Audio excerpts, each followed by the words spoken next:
They were the heroes from the future, teenagers protecting the universe from those that would sow the seeds of chaos. Each had unique powers and abilities, and though they often had their differences, they came together to save the day as the Legion of Superheroes. Now you can be a part of their adventures and learn the history of the future in the Legion Clubhouse. It's going to be a shorter episode this week because we're into the world of backup issues once again. Yep. The short features and the end of Action Comics. Well, I mean, it's not the end of Action Comics, but... Well, it's the tail end of any given issue of Action Comics circa 1970. But not the end of the actual Action Comics. Oh, no, Action Comics never ended. No. If you believe DC, they didn't even end it when they ended it and restarted it in 2011. Exactly, because it just restarted as Action Comics. Exactly. Action Comics number 379. One of Us is an Imposter. Published August 1969. Written by E. Nelson Bridwell with art by Win Mortimer and Murphy Anderson. Synopsis. The Legion computer has a shocking message. One of the heroes is not what they seem. Wow. I forgot how much was lost when the Legion was in the original backups in Adventure Comics. There's something about being in a purely backup role in 8 or 10 page stories that really limits the feature. And as much as we complained about some of those big two-parters where you'd get 22 pages, come back a month later and get 22 pages that had nothing to do with what came before, and switching over to 8 pages is a different experience. It's a drastic experience. It's an abrupt experience. And I don't think readers knew, right? I mean, at the time, there was no publicity saying, hey, next week there's going to be a change, or next month there's going to be a change, kids. Be sure to go check out Action Comics, where the Legion will be appearing once again with Superman as a backup issue, and Supergirl will be taking over these pages. I think it was just an abrupt change, right? I believe that they said something in the issue, the last issue of Adventure, that said, hey, the Legion's moving over to Action Comics. Go with them. Bye. Yeah, but I'm just wondering if there was any kind of publicity or support from the marketing department, which, had to be a shakeup for a lot of people, because we've talked about this before, about the Legion was very, very popular and was, headlining Adventure Comics for so long. Right. But in the mind of editor Mark Weisinger, it's just a Superboy story with a funny hat. And he's got a whole book of Superboy stories, so the thought process was, hey, no one's going to miss this Legion thing. We'll just move it over to Action. It'll go back to back matter, a secondary story like it used to be, and everything will be fine. Well, I wonder how much of that came as a shock to Jim Shooter, because in Action Comics 379, the backup is written by everyone's favorite E. Nelson Bridwell. Yeah, 379 is a Bridwell, and maybe 10, 15 episodes ago, you were like, man, these Bridwell stories, I hate these Bridwell stories. I do not like Green Eggs and Ham. And I'm reading Action 379 today, and I'm like, man, Stephen wasn't entirely wrong. Well, and I think the problem is, and this happens anytime that you are a fan of a particular character or you're a follower of a particular writer. If you were someone, say 10, 15 years ago, who was really into Batman and Detective Comics, and you were reading what they were putting out then, and then all of a sudden Grant Morrison comes in and starts doing his Batman of Many Nations and 10 Little Indians and all of that stuff going on, and the true death of Batman's father. That really agitated a lot of people. Some people were like excited because, hey, it's Grant Morrison. He did the original Legends of the Dark Knight stuff. Right. But for some people who were accustomed to a very particular way of the story being told, having Grant Morrison, or really any writer, come on board can be a big shock, especially if you're not used to it. And I think because we've been reading so much Jim Shooter, we've kind of gotten into the idea that this is how a Jim Shooter story goes. It's going to be long. It's going to have some interesting bits. It's going to be self-reflective of society of today. And then all of a sudden you get a Bridwell story that shakes things up. I mean, it doesn't shake things up. I mean, it feels like you're being shaken up. Right. Because this is not almost Jim Shooter. Yeah, it's almost too retro. And, the thing about Shooter's run is that Shooter was one of Weisinger's workhorses. So his appearances in DC books from 66 to about 71, 72. Actually, I think Mort left in 69 or 70. But his appearances during the tail end of the Silver Age aren't just in Adventure, but also Action and Superboy and Superman, and even a run on Captain Action, which is a really solid book, but has nothing to do with the Legion. So, I mean, Jim is getting work even when he's not writing these Legion stories. Well, I was wondering about that because my concern was where all of a sudden we got a Bridwell story was, Jim wasn't prepared, or they did this to him and he had already turned in some longer stories, and they're like, no, you're going to have to shrink this down. He's like, well, I'm not going to make a deadline. Oh, what did I do? Mortimer or Weisinger screams, hiring these young kids, and then goes over to Bridwell and says, hey, I need you to knock out an 8-page Legion of Superhero stories. And Bridwell's like, I got the perfect solution for you. Who's got the peanut? And that is literally what this story is. One of us is an impostor. And I will say this, and this is something that a couple of episodes ago we were talking about. It was a Shooter interview where he was saying that at the tail end of the Weisinger era, he was talking about his decision-making. In that same interview, Jim said that when Swan was drawing the Legion, Swan preferred smaller groups. Right. Swan was not a big group guy. And Kurt was like, hey, 7 Legionnaires or less. And he said, sure. And it really feels like, especially here in this, the backup era in Action Comics, that they're keeping that 7 heroes or less. Well, and that makes sense because you can't throw 22 members into 8 pages and expect it to make any kind of sense, because you're just going to end up with a lot of people standing around. And if you're working on a very tight schedule and a very fast turnaround in a lot of these comics for artists, you don't want to have to draw 50 different characters doing nothing. Give me 6 characters and that should be enough. Yep, slap it. And this roll call is actually remarkable because this issue features Dream Girl, who's been in and out of the spotlight, Element Lad and Lightning Lad, who I feel like we haven't seen anything of in a couple of years. Right.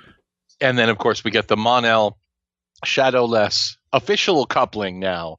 They've teased and taunted about, is Shadowless in love with Karate Kid? Is she in love with Superboy? A little bit of Mon-El tease, and now in this issue, the Mon-El Shadowless romance gets its first big moments. Well, that's also really odd because the interesting thing about this is it's all of their romance is taking place off screen or between issues, because all of a sudden Shadowlass gets into a little bit of a problem and she's calling Mon-El love and he's calling her honey. And it's like, whoa, if you didn't think that these two were in a relationship, these two are in a real relationship at this point. And so this is really setting up that they are the real deal, TLF, true love forever. It's what you used to scratch on the trees, right? With your Bowie knife. Or with your heat vision. Yes. Yes. But this, so there's this guy who's basically Sunboy. He's sunburst, thank you. And isn't he styling? I like his costume, to be honest. It's like another little Lord Fauntleroy costume with a vest and a big collar. I like the design where it's got the big circle in the center and then it's got all the little smaller circles around the edge, like it's a sun with little things flying off of them, almost like it's bursting. Stripes really, down the pants and I like that. I like that costume. I'll admit. It's a good looking suit. I have to admit it. And this is the thing that's really wonderful about Sunboy. Sunburst, not Sunboy. Now you got me doing it. Sunburst appears in this issue and never again. Well, that makes a lot of sense, right? Because they take him down and he's been using all of this, not natural powers, but he's been using all these gadgets and gizmos. And once you expose someone for the fraud they are, we know that no one will stand for someone who is a complete and utter fraud. And so that's why we never... He doesn't even show up in Who's Who in the Legion of Superheroes down the line. I mean, he just ceases to exist. And like he should, because this issue is definitely one, or this story. And now I didn't read the Superman versus spooky monster supernatural stuff in the beginning, because it's like, well, we're talking about Legion of Superheroes. Superman is, while he is a member, this is stuff that we're focusing on teenagers from the future, not some old guy being scared of ghosts. Some old dude. And, it's not the best story in the world. I think it may be a Marty Pasco, but I can't say for sure. Who was the artist on that? Because that didn't look like Swan. Oh, it's definitely not Swan, but I don't know whom. Because that is a style that when I was first getting into comics and picking up, old copies of comics that people had ripped the covers off and left lying around, that's the art style that really stands out for me as my first exposure to DC Comics, was that look. Yeah, I'm not sure who it is. It may be Murphy Anderson on inks, but honestly, I didn't really read it very well because it's kind of a cliched story of Superman's only real weakness is magic. So, hey, you guys, magic! That's why Shazam can always beat him. Add us at Legion Clubhouse. There you go. Don't be that guy. Add us at Legion Clubhouse. Anyway, back to the Legionnaires. Right. I'm sorry, the Legion of Superheroes. Legionnaires is a different book that we'll get to in about 50 years. Right. The computer tells them, condition red, emergency. One Legionnaire is an impostor. This computer is voiced by Majel Barrett because it is the law of 1969 computers. Someone's an imposter and someone's breaking in and everyone's like, who could be the imposter? I don't know. We'll have to figure it out later when we go take down this bad guy. And so everybody's getting taken out. Like at one point, Lightning Lad is shooting off his finger weapons and his hair is standing up and someone's like, why You're is not his the hair real rising Lightning up? Lad. It must be static discharge. He must be the imposter. And then when they take Sunburst down, they're like, oh, Phantom Girl must be the imposter because she said Sunburst would be taken down by his own powers. And then someone, who is it? Oh, well, it was Shadowlass, but it was Dream Girl that said that. But then they all point a finger at Mon-El and said, you're supposed to be super invulnerable, and yet you got knocked out with one punch. You got to give Dream Girl props because she gets up in Mon-El's face and she's like, you're a fake Mon-El. You're a big fat phony. And I'm like, Nora, you don't even have superhuman strength.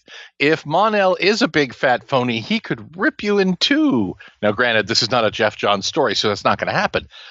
But you have to give her props. It's really, really impressive. That young lady has some guts. Yeah, she's also got some new boots or something going on in this issue.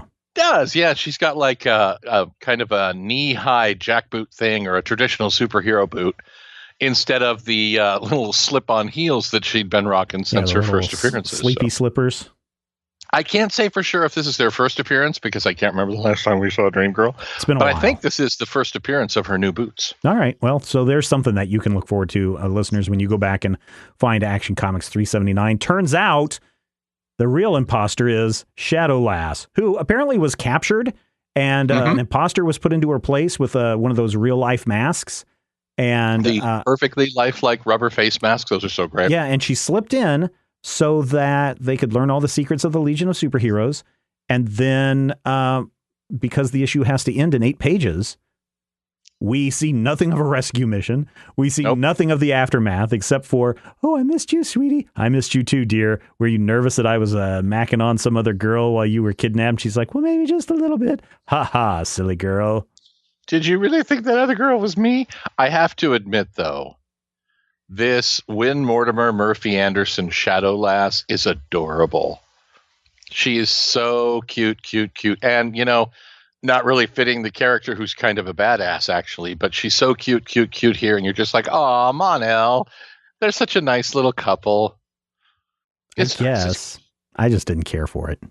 I didn't really either. And I think the biggest problem with it is that Nelson's story is one of those everybody is an idiot as befits the tale. I mean, we get to a point where, sure, Element Lad might miss with his element powers, and Lightning Lad might be like, oh, sorry, I'm not allergic to lightning anymore. But Mon-El forgot to take the serum that keeps him from dying.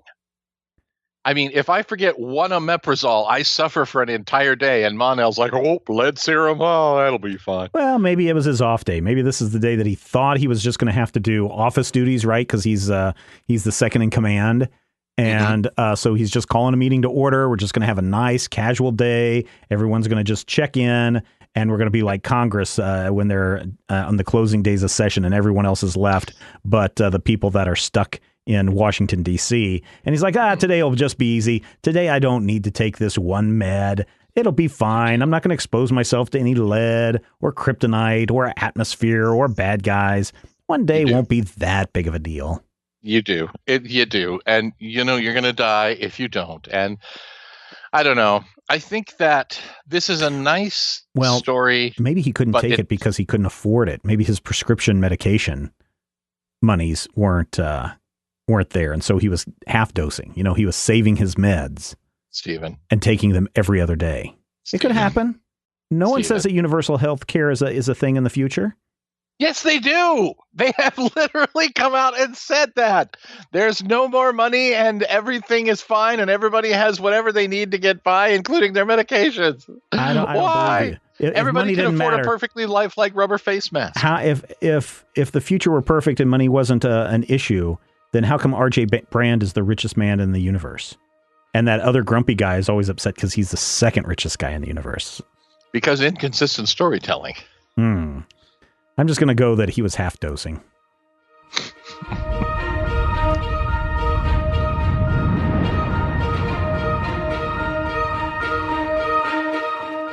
If you enjoy the show, we would appreciate your support. You can find out more and become a Legion Clubhouse member at patreon.com/major spoilers.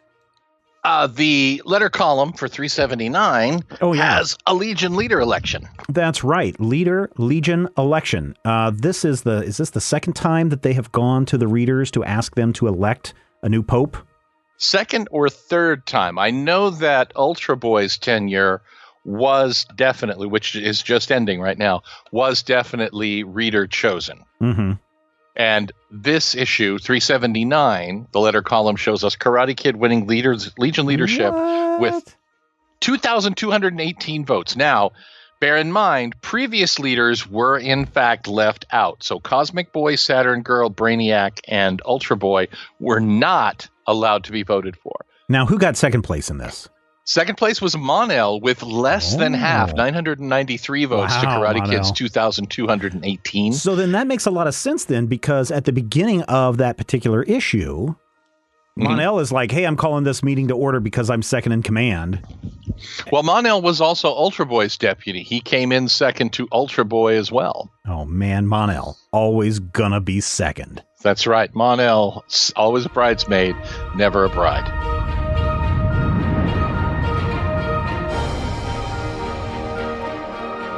Action Comics number 380, Half a Legionnaire?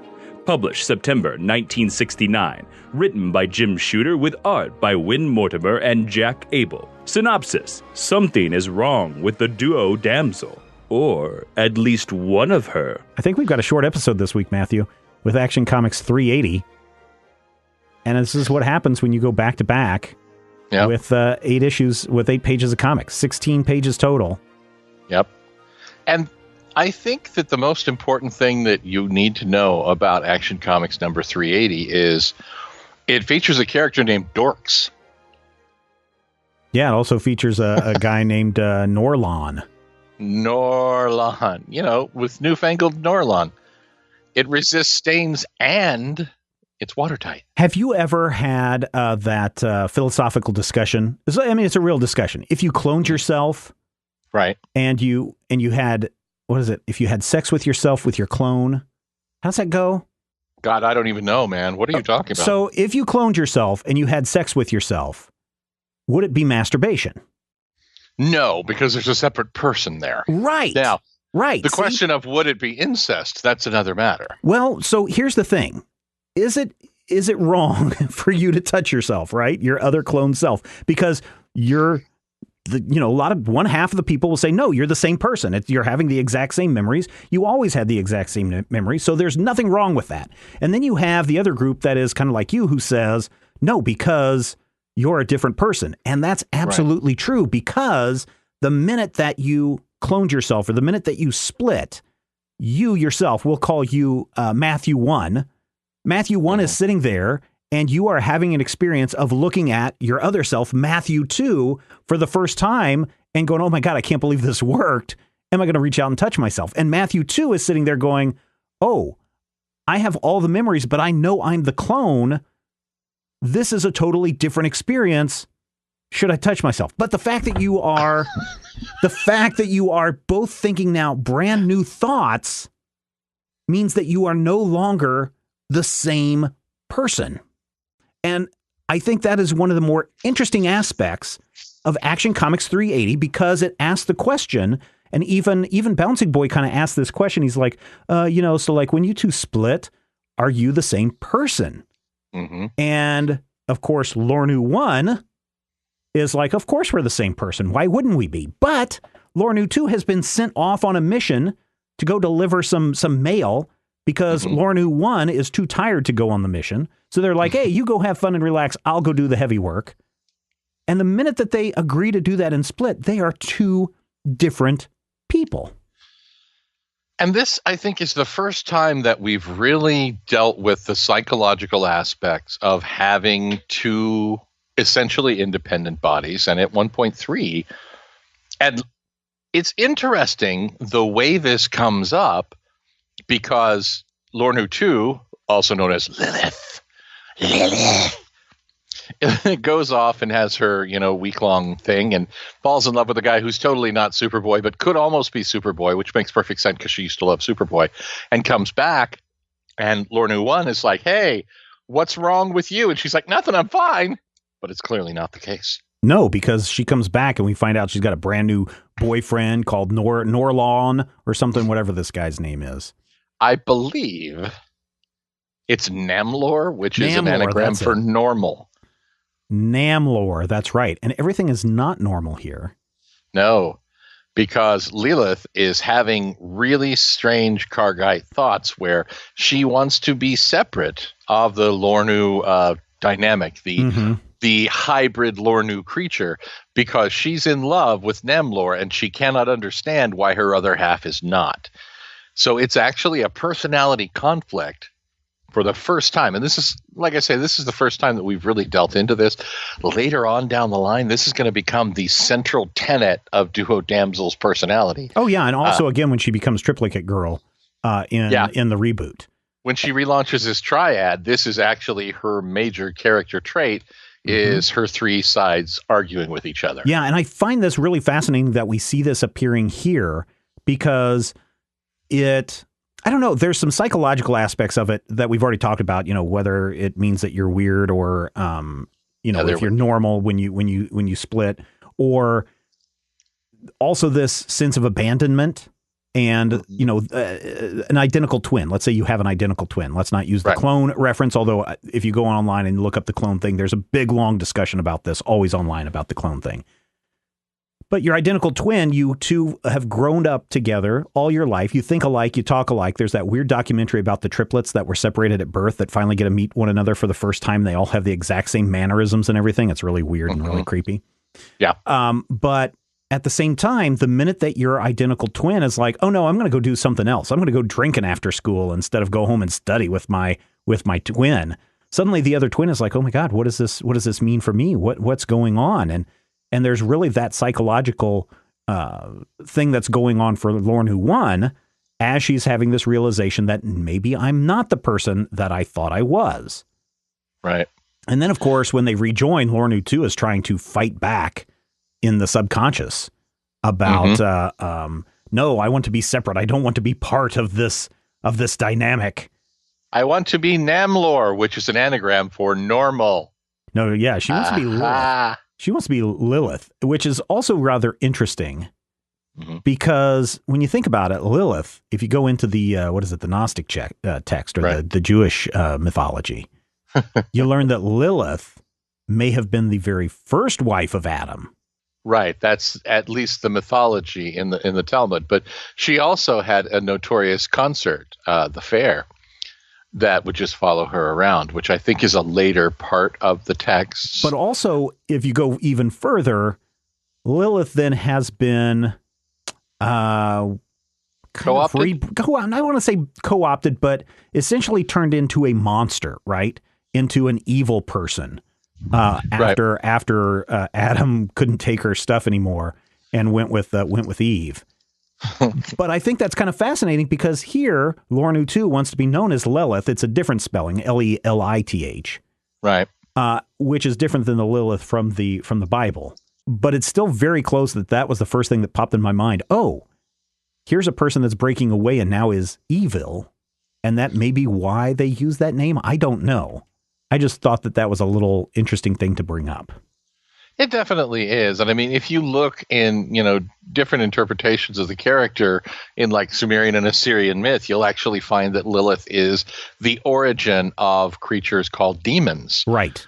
And you get these inhuman, monstrous creatures that all come from one central place in certain tellings. So, yeah, having, Lornu's inner demon be named after the mother of demons is probably an intentional riff on Shooter's part. By the way, Shooter's back in this issue. Yes, which is, I think, very fascinating because we always think about what's in a name and we just throw off somebody like Mon-El and we're like, right. Oh, okay, well, that's coming from the House of El because he thought it was his brother. Okay, that makes a lot of sense. But then when you dive down he deep, loves citrus fruit and has dyslexia.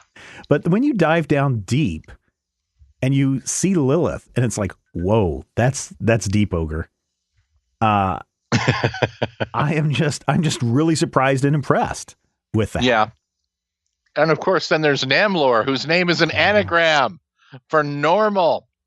But yes, once Lilith finally turns on Lornu and Chuck, her boyfriend. Yes, I'm going to come back around to Chuck here in a minute. Her gonna be boyfriend or slow boyfriend. Namlor shows up and he's like, haha, I will fight you to get my girl, haha. And of course, Lornu has to try and fight and Chuck has to try and fight. But I really do appreciate one thing about this story. Okay. You know how I mentioned that Lou traditionally had a crush on Superboy that eventually kind of mutated. Right. Namlor is very much a Superboy archetype up to the point where he is ready to kill. Well, Lilith is like, kill him. He's not ready to kill. Boy. Lilith is just like, kill him. And Namlor is like, oh, no, I can't. I can't do that. I'm sorry. Hey, stop, everybody. Can we take a time out? Bring it on in, everybody. Listen, I've got this thing called an aura. Some people may call it some kind of a toxic masculinity that I have floating around myself. Just a cloud of Axe body spray. Unfortunately, my toxic personality rubs off on people and they also become really horrible and really evil. And unfortunately, when Lornu 2 came to my planet to deliver the mail, I kind of really liked her. And I knew that my toxic masculinity was going to rub off on her, but I didn't care. But I kind of liked it at first because she wanted to go, hot rodding and smoking behind the school and stealing cars. But now that she wants me to kill somebody, I don't think that I can deal with this anymore. And I'm out. I'm sorry, man. I'm out. Hopefully the toxic masculinity will wash off you in a few days, Lilith, and you'll be back to normal. But see everybody. And then he just slow walks off out the doorway and down the road. And everyone's just standing there like, who was that guy? His name was Normal. Na wah wah wah. And for an people think I'm joking. You think I'm joking. That is, in a modern parlance, exactly what he's saying. I've got a toxic aura. It makes people evil around me. I thought it was hot when she was doing bad things, but I can't kill for her. His aura gives him his powers, and it doesn't say that it turns everyone evil, but it definitely turned Lilith evil. But yes, that's basically true, what Steven said, although the Axe body spray stuff I may have made up. Magical aura, Axe body spray, kind of the same thing. Yeah. This is an interesting issue for a number of reasons, because it really does, if you look at it, kind of serve as that transition point from Lou's crush on the big, bold, handsome Superboy, or Namlor, to Bouncing Boy, who is much less of a traditional square-jawed hero. He's actually very rounded. But it's also something where I think this is something that cements the bond between them, because much like last issue, where all of a sudden Mon-El and Shadowlass's relationship sort of blossomed, this is a point where we see the hints between Chuck and Lou become a lot more intentional. While Lilith is gone, Chuck is like, hey, I'll keep you company. We could go on a date or something. Oh, man. He is such a nerd. My dearest lady, I must now ask you out onto a date. Will thee accompany me to the picture show? He does not talk like that. That is not how Bouncing Boy talks. Bouncing Boy does not talk like this. All right. Bouncing Boy talks like this. This is very different. He is such a nerd. And the sad thing is, I remember being that nerd at one point and still getting the girl just like Chuck, which makes this even more weird as you read this. But the next thing I have a question about is Chuck is really into polyamory. Is he? I think so, because he specifically comes up to Duo Damsel and he says, so are you both together or are you split apart? And she's like, well, it's just me. And he's like, oh, well, I was going to take you both out on a date, but since it's just you, I guess I'll wait until the other one comes back. And she's like, no, we can go. And we know that over time, these two do form a relationship. Yep. And the fact that she can become multiple people is part of that relationship. But at this point, it's hard to say whether I would call that traditional polyamory or just kind of an offshoot of Lornu's If you clone powers. Yourself and you get with your wife, don't does that just you know what? It's like the argument of, hey, Sunboy can generate great heat and flame. Is he a star? Well, technically, no. But, Jeff Johns still made him be Earth's son because Jeff Johns hates everything. Well, but I think, though, that question of is Chuck into polyamory really does start to begin here. Because it's clear that he wants to. Is he in love with two women, or is he in love with one woman who has two bodies? Well, but it's two different, as we've established at the beginning of this segment, it's literally two different women. So I think he's in love with all of them. That's fine. And, perfectly fine. You can do your thing. You go out. There's absolutely nothing wrong with that. But I think that the question of how Lou's powers affect her as a hero, or how the ability to have two separate non-superpowered bodies actually serves as an interim superpower is pretty fascinating in and of itself. Sure. No, don't get me wrong when I say that polyamory is wrong, or that Chuck is weird, or that Chuck is weird, that we are downplaying the capabilities of Duo Damsel. I'm just bringing this question up because this issue brings up that question of, are you the same person or are you someone different? And if you are someone different and you're wanting to have a relationship with both of them, then that by definition is polyamory. And you have to ask yourself, though, when you have a relationship with somebody, even if it's just one person who has one body, doesn't she sometimes have different aspects and different parts of her? Not at the same time. Not at the same time. I'm just very curious. I'm curious what our listeners think about this topic, if they've made it this far. As this explores, because if I'm not mistaken, at some point, especially in the reboot era, where it's what is it? Not Triplicate Girl. What's her name in the reboot era? But Triad, where there are very specific instances of them wanting to do things with each of the individual entities or each of the individual personalities. Yeah, there's a noteworthy story during the Wade Kitson era where Lou goes on 3 dates at the same time with 3 of her, colleagues, and each of their situation and each of their interactions is different. But, we even get into this before the crisis resets everything. We get to a point where questions of, is Lou Arnu one person or 2 people? Did she used to be 3 people? Really do start to come up. And eventually you get into some really weird permutations of it, which I kind of hope we get to eventually in, Legion Clubhouse episode number 414. Well, I think we eventually will. But I also do think that is kind of reinforces the idea that they are very different people, because she does still feel loss over the fact that she lost a part of herself or one of herselves. Yeah, but I mean, if you lost a finger, wouldn't you still feel bad about it? It depends on how I lost it. If I was throwing M80s and I didn't throw it fast enough and I lost a finger, that's on me. If a dog bit it off, yeah, then I'd be like, dang dog, look what I lost. Well, yeah, even if you take it to the question of a Kargite has 3 separate bodies. And What'd you call me? Yourself, yeah, Kargite. You're a Kargite. Anyway, a Kargite has 3 separate bodies.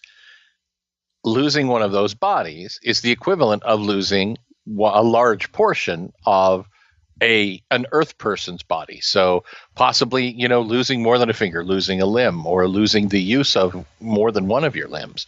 You have to ask yourself, how would that affect you? What kind of change would that be? So I can definitely see your point, but I also feel like it would be just as traumatic to be in a fight with the computer and lose an arm or use the use of your legs as it would be to have one of a separate body, a separate entity that shares your form. I mean, are they equivalent? No, but I think they would both be very traumatic, and I think they'd both mess with your head. Yeah. Now, I like this story a lot better than the first story, obviously, because it spawned this great discussion. And thank you for putting up with this this thought process, this little thought bubble thing that has popped up, because I kind of like thinking about these things a little bit larger and how a comic book can blossom into a larger discussion about current topics and issues.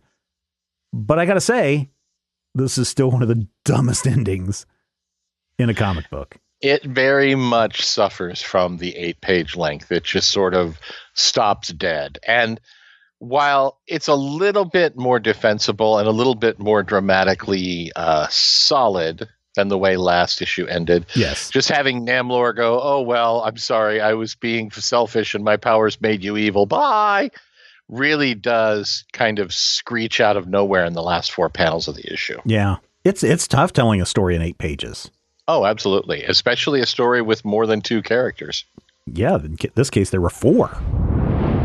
We have come to the end of another Legion Clubhouse shorter episode. I mean, my gosh. Like I said, short episode. But still, we're here for you. Yeah. Matthew, what did we learn this week in the Legion Clubhouse?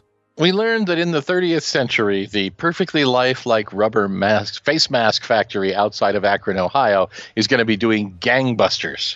We also know that it's very hard to tell when Lornu 2 is evil because she didn't have a goatee.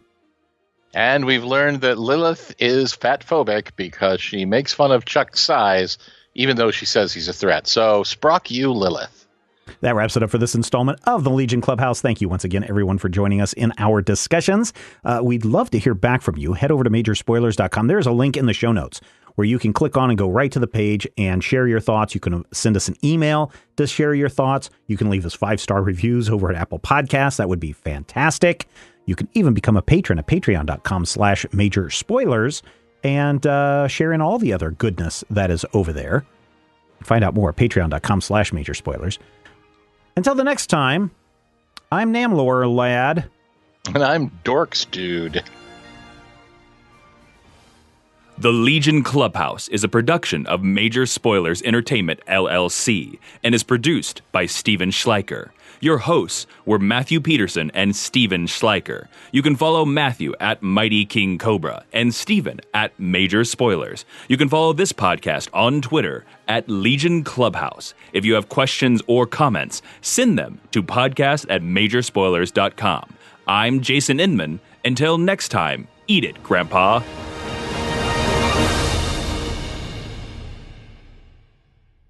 This podcast is copyright 2019 by Major Spoilers Entertainment, LLC.